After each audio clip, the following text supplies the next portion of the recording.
చాలామంది H4 holders ఎవరైతే ఇక్కడ ల్యాండ్ అవుతున్నారో they gonna struggle for years to years. ఎందుకంటే they have to stay unemployment. వాళ్ళు ఇండియాలోనే ఉంటూ ఇక్కడ ఎలాంటి స్టెప్స్ తీసుకోవాలి, ఇక్కడ ల్యాండ్ అయిన వెంటనే మీకు ఎంప్లాయ్మెంట్ ఈఏడి చేతిలో ఉండేటట్టు మీరేం స్టెప్స్ తీసుకోవాలి అనేది I'm gonna walk you through now. So first నా suggestion for women who already working back in India.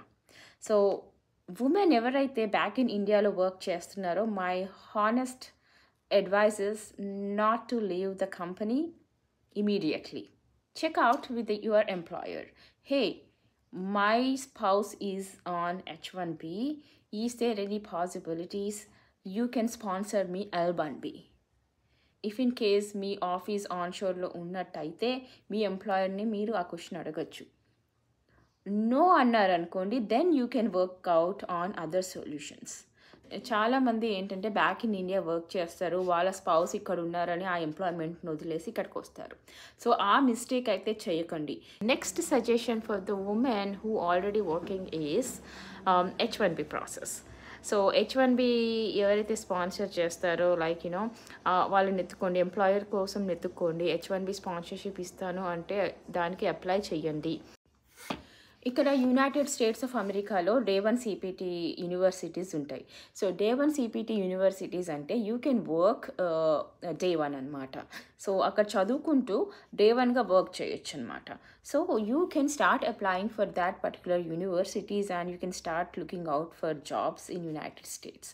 So back in India ఎవరైతే వర్క్ చేస్తున్నారో వాళ్ళకి ఆల్రెడీ 3 సజెషన్స్ ఇచ్చాను కదా. ఒకటి వచ్చేసి L1B వీసా, అది మీ కరెంట్ ఎంప్లాయర్నే అడగమని. అండ్ నెక్స్ట్ వచ్చేసి డే 1 CPT, ఏదైనా డే 1 CPT యూనివర్సిటీస్ ఏమైనా ఉంటే అందులోకి వెళ్ళమని. అండ్ థర్డ్ వచ్చేసి H1B ప్రాసెస్ అనమాట.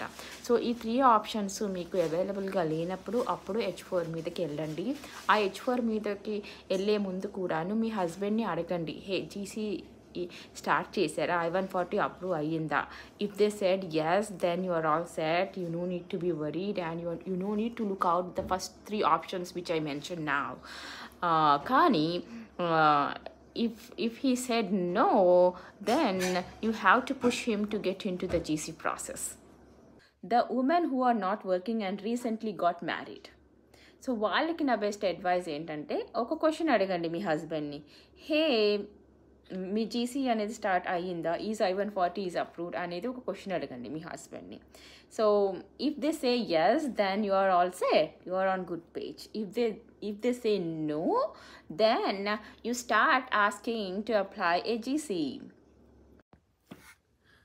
ఇక్కడ most of the H4s travel అయ్యేది వాళ్ళ స్పౌస్ వీసా మీద, లైక్ డిపెండెంట్ వీసా మీద. ఇనీషియల్గా డిపెండెంట్ వీసా వస్తారు, ఆ తర్వాత కొన్ని ఇయర్స్ అయిన తర్వాత స్పౌస్ H1B హోల్డర్ ఎంప్లాయర్ ఎవరైతే ఉన్నారో వాళ్ళు H1B వాళ్ళకి జీసీ ప్రాసెస్ స్టార్ట్ చేస్తారు. సో ఆ జీసీ ప్రాసెస్ స్టార్ట్ చేసిన తర్వాత ఆ జీసీ ప్రాసెస్లో LCA పోస్టింగ్ ఉంటుంది, విచ్ ఇస్ కాల్డ్ లేబర్.